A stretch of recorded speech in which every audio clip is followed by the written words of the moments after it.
Man, what's bragging, blood? It's Godspeed the Great. I'm rocking with All Bay Music Magazine. You know what I'm talking about? Wing Team shit. Murders.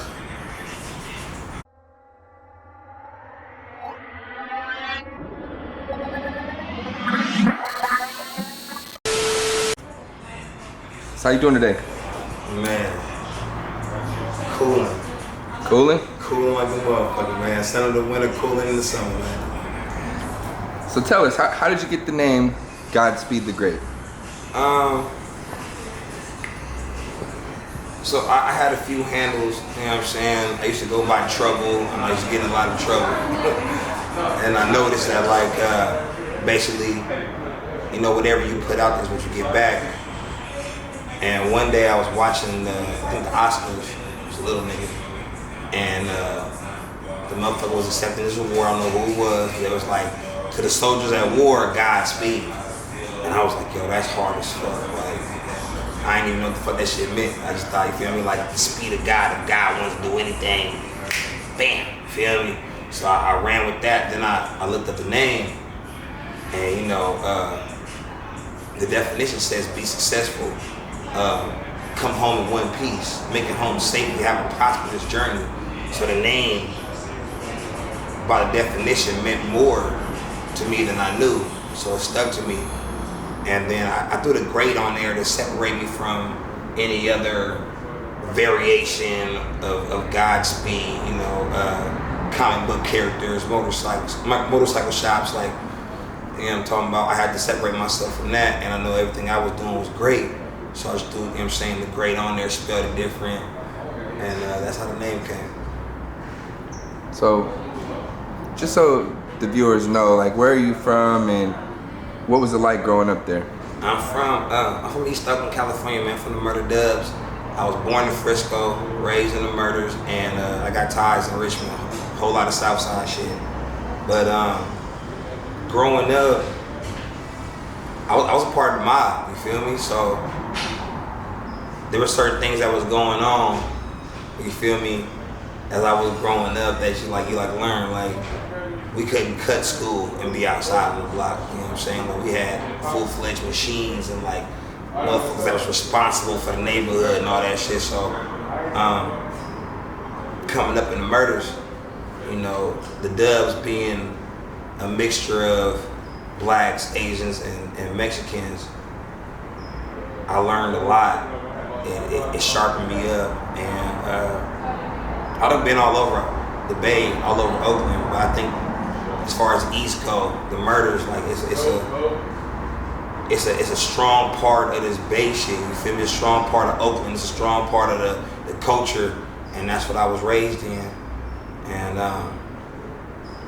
the music really came, it really came as I was growing. So, like, you know, being a little nigga doing hood shit, like on the way to school, drop this off, on the way back, pick this up, and then like being I was from the hood, but I was a geek, you feel me? Like, I was in band class, I had, I was in chess tournaments, like, you know what I'm saying? I was in AVID classes, I'm smart as a motherfucker, you feel me? So it was that, and then it was this, and then the music kind of like tied it all in. Like, I can play any wind instrument, anything with keys on it, I can play that. So it's more than just rap, like full-fledged musician. Gotcha. Yeah. Who are some of your musical influences growing up?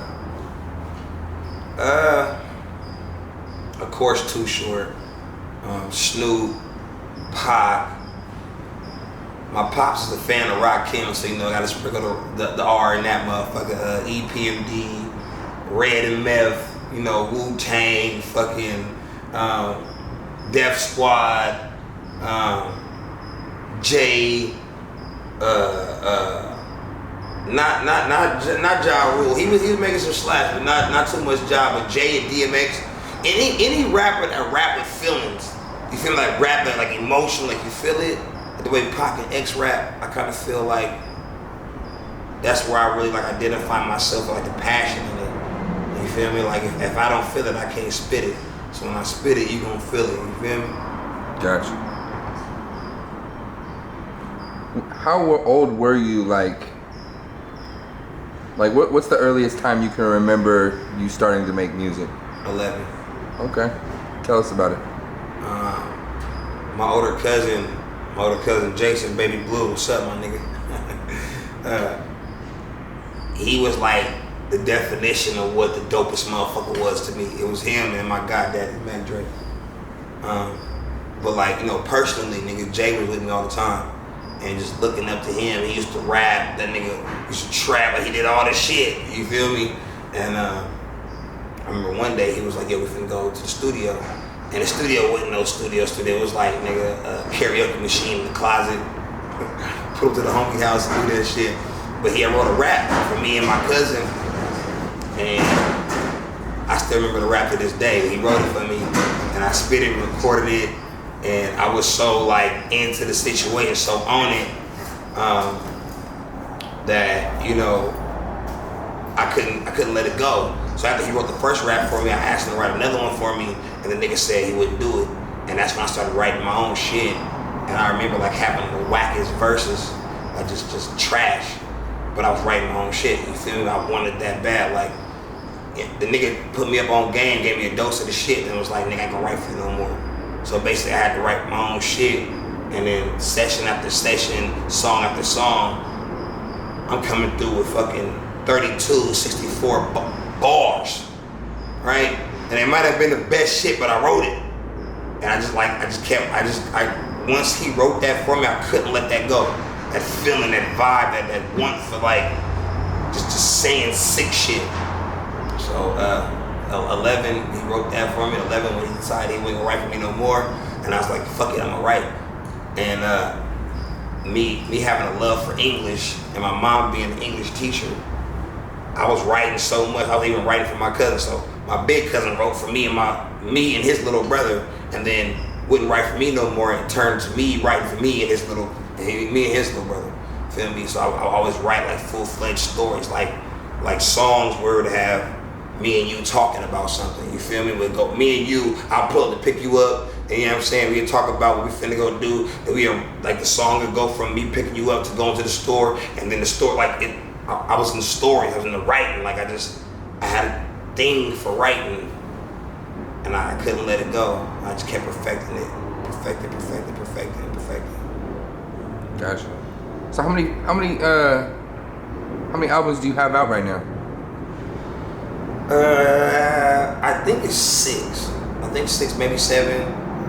Son of the Winter, God Bless the Trap, Wing Team Radio,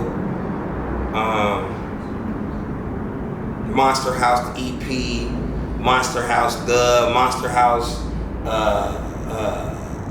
Residence, and then I just dropped let me think. Let It Rain and Word to Marv, rest in peace to my brother, man. Word to Marv, I just dropped that. And oh shit, we just did a mixtape. 1 session mixtape, 5 joints. I did 4, I would add 1 something on it, but yeah, I just did a session, I just did a mixtape in a session, you feel me? 6-hour sessions, drop some shit, we gonna drop it tomorrow. Game 5, feel me? Warriors versus the motherfucking Celtics. That's dope. So, you mentioned briefly, like, you missed some time doing music. Tell us about it. So like, you know, where we from, growing up in the Bay, growing up in Oakland, it's like, there's a thing where it's like, you have to rap about, like, not make it real, but rap about real shit. It's like, you know, when you first start out rapping, you gonna rap like whoever you listen to, until you find your identity, whatever the fuck. And then depending on what your identity is, who you are, you know what I'm saying, art reflects life, life reflects art. I was really outside, you know what I'm saying? So, when Neo the Gift and Gr8 and Big Hungry and SNF Entertainment, they was doing they shit, those are my guys. I came with them niggas. And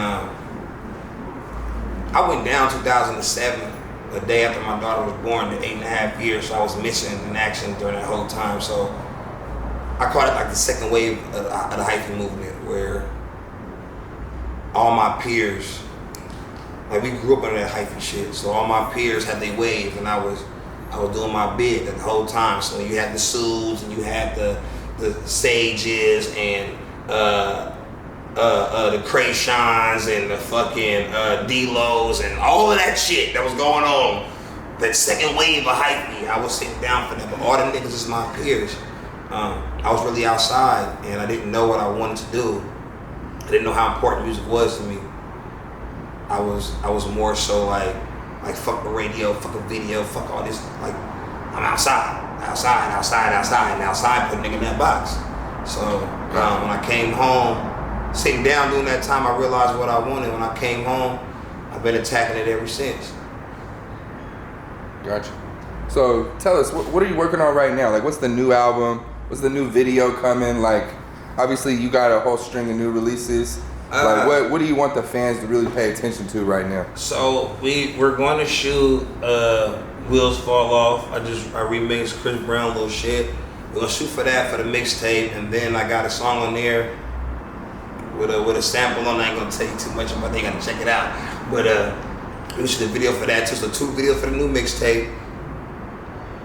I got a few projects coming out. Me and John Sinatra. You feel me? Shout out to the Brotherhood. Me and him finna drop a joint shit. Me and Gator finna drop a joint shit too. Feel me? So I got some things with my homies, my nigga, just to show what we do. And by the end of the year, I'll have another project out like solo. But after this mixtape, I'm gonna do those 2 joint things to hold niggas off to the winter. I like to drop shit like December, January. You feel me? End of the year, beginning of the year. That's how I do it. So most of my major shit is where it comes at. Son of the winter, I drop it when it get cold. Warm the streets up, you feel me? Are there any cities you look forward to like promoting your music? Obviously, you're sitting down for a while, like, you know, you clearly want to touch the earth and go some places. Is there any cities that you're excited to go to promote your music? Maybe do some collaborations? I'm excited to go everywhere, but you feel me? Shout out to Sugar Hill. Hey, H-Town, I love Houston. I love LA. You feel me? I'm finna go see New York. I just got off parole, so a nigga just be able to wiggle. Finna go see some shit. But I'm gonna tell you like this, that Texas shit, Texas fuck with your boy, my nigga. So like, yeah, but on some real shit, like, I wanna rock home. You feel me? I wanna come out here and get it popping in our shit. You feel me? What's the Hyro days and the fucking burner Christmas shit and like that. I wanna do our shit. You feel me? When the mob come together and they do their shit, when they do the Jack History Month shit, like all of that shit. I wanna do bass shit. I wanna come home and rock home shit for sure. Like that's the biggest shit. I don't give a fuck. Fuck London, LA, New York, nigga. I wanna rock home, man. I ain't gonna lie to you. I was at the game. I seen the homie Pilo do halftime of the first finals game, in the city. That's what I want. I want to rock motherfucking Chase Center, nigga. Yeah. I want to do the Giants game, nigga. Do the motherfucking the Sharks, nigga. Yeah, that type of shit. That's gotcha. Home shit. So basically, it's not that it's F New York or anywhere else. No, it ain't. No. It's just that you having that upbringing. Like it's a sentimental thing for you to rock those type of venues. Listen, bro. New York niggas, they gonna tell you they wanna hit Madison Square Garden. That's they shit. Yeah. You feel me? Absolutely. LA niggas, they gonna tell you I wanna rock the Staples Center. Everybody got they shit. It ain't nothing against nigga. I'm from East Oakland. I wanna do all the town shit. We done lost all our teams. Feel me? So only team Oakland got is wing team. So y'all got is us, nigga. You feel me? I wanna rock all the major shit in our shit because like you're not the motherfucker if you can't rock your shit. Let me ask you a question. Like, you see a lot of artists like taken out of the streets early. Yeah. Like, how does that make you feel being a new artist, and what are you gonna do to move differently to not put yourself in any of those type of situations? I mean, look, one thing niggas gotta understand is that it's entertainment. Feel me? Like I love this shit, but I know what I'm dealing with. I know what I'm doing. It might be some gangsters amongst this shit, but like you're dealing with squares. So at the end of the day, it's like keep doing what you've been doing and get the results you've been getting, or do some other shit. I've lost too many motherfuckers. I've lost too much time. I've seen it happen. I just lost my brother E, rest in peace. Like, nigga, I've seen it. And don't equal up to shit. So at the end of the day, it's like, for me, it's terrifying, but it's not like an eye-opener, it's reality. Like, you gotta know what we doing. Like, shit. Before street niggas was rapping, y'all was street niggas. Y'all was outside and all came with it. So just knowing what come with it, are we doing this to bring that to the woo-wop, or are we doing that to get away from it? And that's what motherfuckers gotta understand. Like, when I was doing time, my nigga T-Dub, what up, brother? T-Dub told me, he was like, man, there's two type of niggas that do time. Niggas that are trying to get in jail, and niggas are trying to get out of jail. You feel me? So like, when this game, it's that type of shit. It's like niggas that's trying to get into the street shit, and niggas that's trying to get out of it. And wherever you fall on the line, you feel me, this side or that side, that's where it's at. You can run my file. I done everything, all time, all type of, with the gangsters on the yards, nigga, all of this shit. I did it all as a little nigga. Then equal up the shit. Feel me? When the big homie Lil D came home after all that shit he did, even after getting clemency from Obama, that nigga had to start from scratch. That's a legend. None of that shit means, it's a zero, bro. You can't take it to the bank. You can't feed your kids off of that shit. Even though you could, at a time, I'm talking about longevity shit, that ain't it. So for me, it's like, I know what I want, and I know the threats out there, I know the gamble, but I also know like what we was doing before we was doing this, how ugly it was. Feel me? 40 niggas deep in a hotel room, nigga 14, 13, 17, like little niggas. Deep, one room, 2 beds, niggas on the floor, niggas in the back, like nigga, I know that. I know that outside shit. I know the gunfire, the pimping. I know all that shit, the raids, all that. Man, that shit is bum. That shit don't make, man, that shit is bum. I can't feed my kids off of that shit. You feel me? So, what do you want to say to the young guys like coming up that might be like maybe playing with the streets and definitely shouldn't be? Like, what do you got to say to them? Look, so now, look, this is where it gets interesting because you can't change you can't change the inevitable, feel me? So like, to the youngsters, man, I'm not gonna tell y'all not to or to whatever the fuck. I'm gonna tell you niggas to, like the Bloods told me, they tell me be careful. Feel me? Like, on some real shit, be careful, my nigga. Whatever you doing, be careful, my nigga. And know, my nigga, like I said, you can't take it to the bank. Nowadays, y'all whole shit is based off of chicken, money, cash. You can't take that shit to the bank. You playing. You want $1 million this, you want to drive this, I want to dress, nigga. You know where the money come from. You know how it go. So, just know, my nigga, in order to win, somebody got to lose, and you can't win all the time. Facts. Where can people find you? Are you talking about like Instagram and shit? Yeah, it's like, you know, online. I'm gonna say, nigga, I'm outside. The Twitter, the Facebook. Hey, European Ian, I'm outside. Niggas wanna find me, tell me their house, nigga. Nah, Instagram at official_Godspeed the Great. YouTube, Godspeed the Great, GODSPEED, one word. THA, one word. Gr8, one word. Godspeed the Great.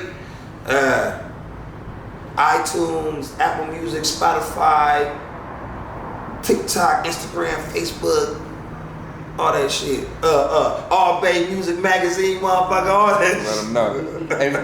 And so last words, shout outs, anybody you want to mention? Like anybody you want to thank? Man, hey look, first of all, man, shout out to the Wing team and the Green Light Gang, man. Y'all know what time it is, man. I want to shout out my nigga Ricky Styles, my nigga CL.